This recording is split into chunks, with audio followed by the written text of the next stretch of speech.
दोस्तों, ऐसी मेरी परम पिता परमात्मा से प्रार्थना है कि आप सब सुखी हों, स्वस्थ हों, मस्त हों और मजे में हों। आज मैं आपकी सेवा में एक नया वीडियो लेकर हाजिर हुआ हूँ। वीडियो शुरू करने से पहले आपके चरणों में विनम्र बेनती है कि अगर अभी तक आपने मेरा चैनल सब्सक्राइब नहीं किया तो कृपा करके इसको सब्सक्राइब कर दें, ताकि आपको वैदिक ज्योतिष के ऊपर समय समय पर अच्छी और प्रमाणिक सामग्री मिलती रहे। चलो आज का वीडियो शुरू करते हैं। आज के इस वीडियो में हम चर्चा करेंगे कि किसी जातक की जन्म कुंडली में बैठा अकेला बुध क्या फल देता है, यानी कि किसी जातक की कुंडली में अगर अकेला बुध बैठा हो तो वो क्या फल देता है। अगर सूर्य के साथ बुध बैठा हो तो वो क्या फल देता है। ज्यादातर सूर्य के साथ ही बुध बैठता है, क्योंकि जो बुध ग्रह है वो सूर्य के सबसे करीब है। लेकिन कुछ केसेस में बुध कुंडली में अकेले भी विराजमान हो जाते हैं। इन दोनों स्थितियों में ये क्या फल देते हैं उस पर हम आज चर्चा करेंगे। जब सूर्य बुध इकट्ठे बैठे होते हैं तो इसको ज्योतिष में बुध आदित्य योग के नाम से जाना जाता है, जो कि एक बहुत ही प्रभावशाली योग है और इस योग की ज्योतिष में बहुत महिमा है। क्या महिमा है उसके ऊपर भी चर्चा करेंगे। देखिए, सूर्य के पास तेज बहुत है, प्रसिद्धि बहुत है। सूर्य के पास राजा ग्रह है, प्रसिद्धि का कारक है, तेज का कारक है। बुध बुद्धि का कारक है, विवेक का कारक है। इस तरह समझे कि सूर्य राजा है और बुध राजकुमार है, यानी कि जब सूर्य और बुध इकट्ठे हो जाते हैं तो इसका तात्पर्य ये निकला कि राजा और राजकुमार यानी पिता और पुत्र। वैसे सूर्य के पुत्र शनि है, लेकिन समझने के लिए हम बात कर रहे हैं कि इस केस में जब सूर्य और बुध इकट्ठे हो जाते हैं तो सूर्य बुध के पिता की भूमिका निभाता है, क्योंकि सूर्य राजा है और बुध राजकुमार है, यानी कि पिता और पुत्र इकट्ठे हो गए एक ही घर में। तो बुध को सूर्य का तेज मिल जाता है। बुध क्योंकि बच्चा है, बालक है, राजकुमार है, इसलिए सूर्य का प्रभाव थोड़ा ज्यादा रहेगा। बुध को सूर्य का तेज मिल जाता है। बुध के पास बुद्धि तो पहले ही बहुत है। बुद्धि और विवेक को सूर्य का तेज मिल गया जब सूर्य और बुध इकट्ठे बैठ जाते हैं। तो इसका क्या फल होगा। पिता पुत्र को अपने तरीके से काम करने देगा। जैसे बच्चा खेल रहा होता है, पिता देखता है, जब तक बच्चा ठीक खेल रहा होता है, उसे कोई खतरा नहीं होता किसी दुर्घटना का, पिता उसे कुछ नहीं कहता, बच्चा अपनी मस्ती में खेलता है। इसी तरह बुध अपनी मस्ती में फल देगा, अच्छा फल देगा, लेकिन एक दायरे में रहकर फल देगा। जब बुध सूर्य के साथ होता है तो जातक गलत काम नहीं करेगा, गलत कामों से पैसा नहीं कमाएगा, गलत कामों से प्रसिद्धि नहीं कमाएगा, नैतिक कामों से, लीगल कामों से प्रसिद्धि कमाएगा, प्रसिद्धि बहुत कमाएगा, इसमें कोई शक नहीं, क्योंकि सूर्य है ही प्रसिद्धि का कारक। किसी भी राशि में सूर्य और बुध इकट्ठे बैठे हों, चाहे शत्रु राशि में बैठे हो, अनैतिक काम नहीं करेगा जातक। चाहे नौकरी करता हो, चाहे बिजनेस करता हो, तो एक सीमा में रहकर जातक काम करेगा और तरक्की करेगा।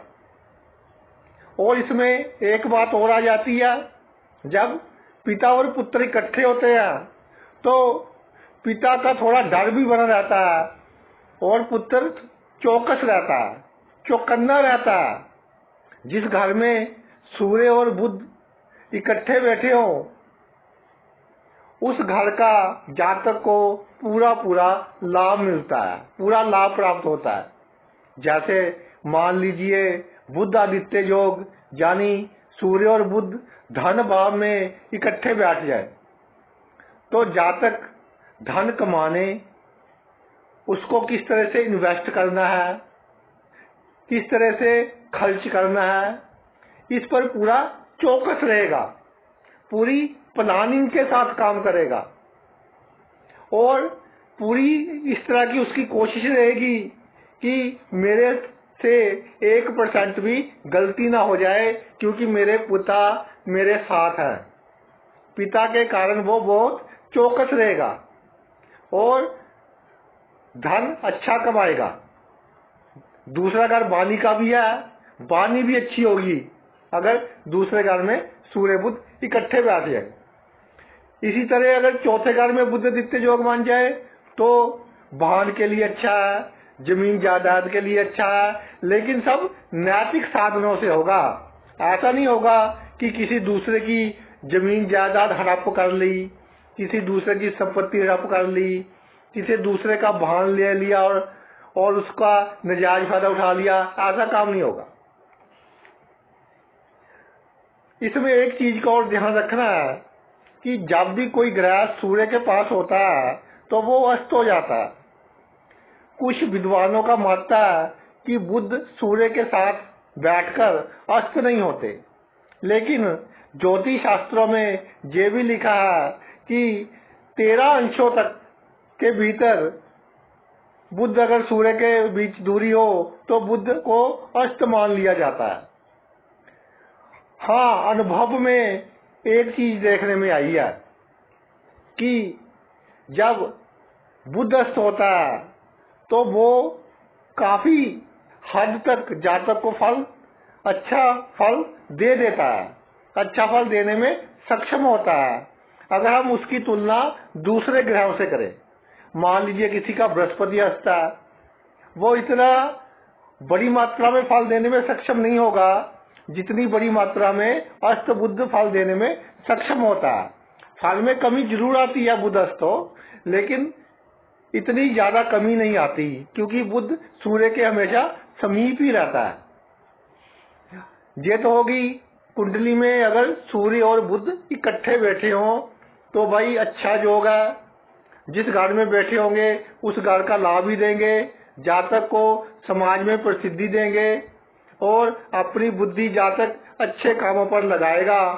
और एक बात और है कि जो परंपराएं चलती आ रही हैं उसी तरीके से काम करेगा, या नहीं कि बहुत साहस कर कोई नया काम कर ले, बुद्धि की बरतों करके, बुद्धि का यूज करके कोई नया काम कर ले, ऐसा काम नहीं करेगा अगर सूर्य और बुध इकट्ठे पड़े हों। पारंपरिक तरीके से जो काम होते हैं उसी तरह से करेगा, मेहनत करेगा, प्लानिंग करेगा, व्यूतबंदी अच्छी बनाएगा और उससे लाभ हासिल करेगा। अब बात करते हैं कि अगर कुंडली में अकेले बुध बैठे हों तो उनका क्या फल होगा। देखिए, अगर बुध मित्र राशियों में या सब राशि में बैठे हों, जैसे तीसरे आगे, दूसरे आगे, 7वीं राशि में आगे, 6ठी राशि में आगे, शनि की राशि में आगे, 10वीं में आगे, 11वीं में आगे, इन सब राशियों में अगर बुध अकेले आ गए, किसी भी राशि में बुध अकेले विराजमान हो गए तो अच्छा फल देंगे। एक चीज का और ध्यान रखना है कि इनके ऊपर अशुभ ग्रहों की दृष्टि या युक्ति वगैरह भी नहीं होनी चाहिए, क्योंकि बुध एक बालक ग्रह है और दूसरे ग्रहों की जो अशुभ बातें हैं वो बहुत जल्दी ग्रहण कर लेते हैं। इसलिए अकेले बुध मित्र राशि में हो और अशुभ ग्रहों की युक्ति और दृष्टि पर ना पड़ रही हो तो भाई जातक अपने बुद्धि के बल पर समाज में अपना एक बहुत बड़ा नाम बनाता है, बहुत बड़े कार्य करता है बुद्धि के बल पर। पारंपरिक जो तरीके चल रहे होते हैं उनसे हटकर अच्छे तरीके से, नैतिक तरीके से बुद्ध शुभ पड़ा हो, मित्र राशि में हो तो काम करने का ढंग नैतिक होगा, अच्छे तरीके से, शानदार तरीके से बहुत बढ़िया काम करता है।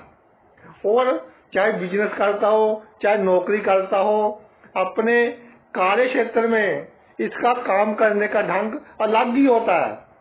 और दूसरे जो लोग होते हैं वो इसके पद चिन्हों के ऊपर चलते हैं, क्योंकि इतनी बुद्धि से काम करता है, इतनी तेजी से काम करता है, इतनी एफिशिएंसी से काम करता है, और काम करने के लिए कोई ना कोई ऐसा जुगाड़ बना लेता है कि दूसरे लोग इसके पद चिन्हों के ऊपर चलते हैं। तो ये तो होगी अकेले बुद्ध की बात कि बुद्ध अकेला बैठा हो, शुभ स्थिति में हो, शुभ ग्रह से युक्त ना हो, तो भाई ये जो स्थिति है बुद्ध की, अकेले बैठने वाली और शुभ ग्रह वाली, मित्र राशि वाली, तो ये सूर्य बुद्ध से अच्छा फल देती है। ये बुद्ध आदित्य योग से अच्छा फल देती है, क्योंकि जातक नैतिक काम भी करता है और पारंपरिक ढंगों से हटकर काम करता है, कोई नया तरीका ऐसा ढूंढता है जिससे वह अपने जीवन में बहुत तरक्की करता है, बहुत प्रसिद्धि हासिल करता है। तो ये तो अकेले बुद्ध क्या हो गया, सूर्य बुद्ध से अच्छा फल देने वाला हो गया। अब अगर बुद्ध शत्रु राशि में आ जाए, शत्रु ग्रह से युक्त हो जाए, पाप ग्रह से युक्त हो जाए, तो भाई ये उनका प्रभाव ले लेगा।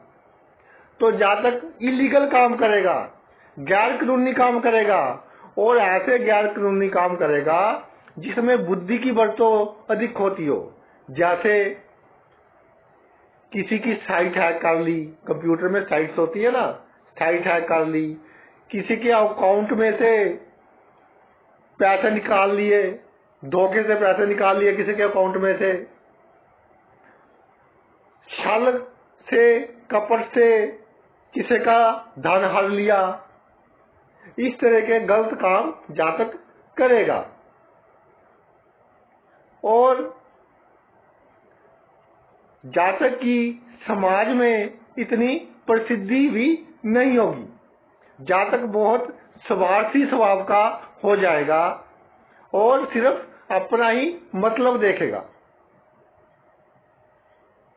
तो अगर अकेला बुद्ध अशुभ प्रभावों में पड़ा हो तो वही जय सूर्य बुद्ध की युक्ति से खराब फल देगा। एक बात और ध्यान रखने वाली है कि सूर्य और बुद्ध अगर कुंडली में कारक हो, यानी केंद्र और त्रिकोण से संबंध रखते हो, अगर उनकी युक्ति हो रही हो कुंडली में केंद्र और त्रिकोण से संबंध रखकर, तो इनके फल में कई गुना वृद्धि हो जाती है। इसके अलावा बुद्ध के साथ अगर शुक्र बैठ जाए तो भी बुद्ध बहुत अच्छा फल देते हैं, हर सुख देते हैं जीवन में। इस पर मैं अलग से एक वीडियो बनाऊंगा। एक कॉम्बिनेशन और बहुत अच्छा होता है बुद्ध का, बुद्ध और चंद्र अगर इकट्ठे बैठ जाए तो जातक अपनी वाणी के सहारे, उसकी वाणी इतनी सम्मोहित करने वाली होती है कि वो अपनी वाणी के सहारे अपने सभी कार्य निकलवा लेता है दूसरे लोगों से। इस पर भी मैं एक वीडियो बनाऊंगा कि अगर बुध चंद्र इकट्ठे बैठे हों तो वो कैसे जातक को फायदा करते हैं। ये योग भी अच्छे योग है। गुरु बैठ जाए वो भी बहुत अच्छा है बुद्ध के साथ। इस पर भी हम एक वीडियो बनाएंगे। तो ये तो वीडियो था कि अकेला बुद्ध क्या फल देता है और बुद्ध आदित्य योग यानी सूर्य और बुद्ध इकट्ठे बैठे हो वो क्या फल देते हैं। आपने अपना इतना कीमती समय निकाल कर ये मेरा वीडियो देखा, मैं तहे दिल से आपका ऋणी हूँ। Thanks a lot.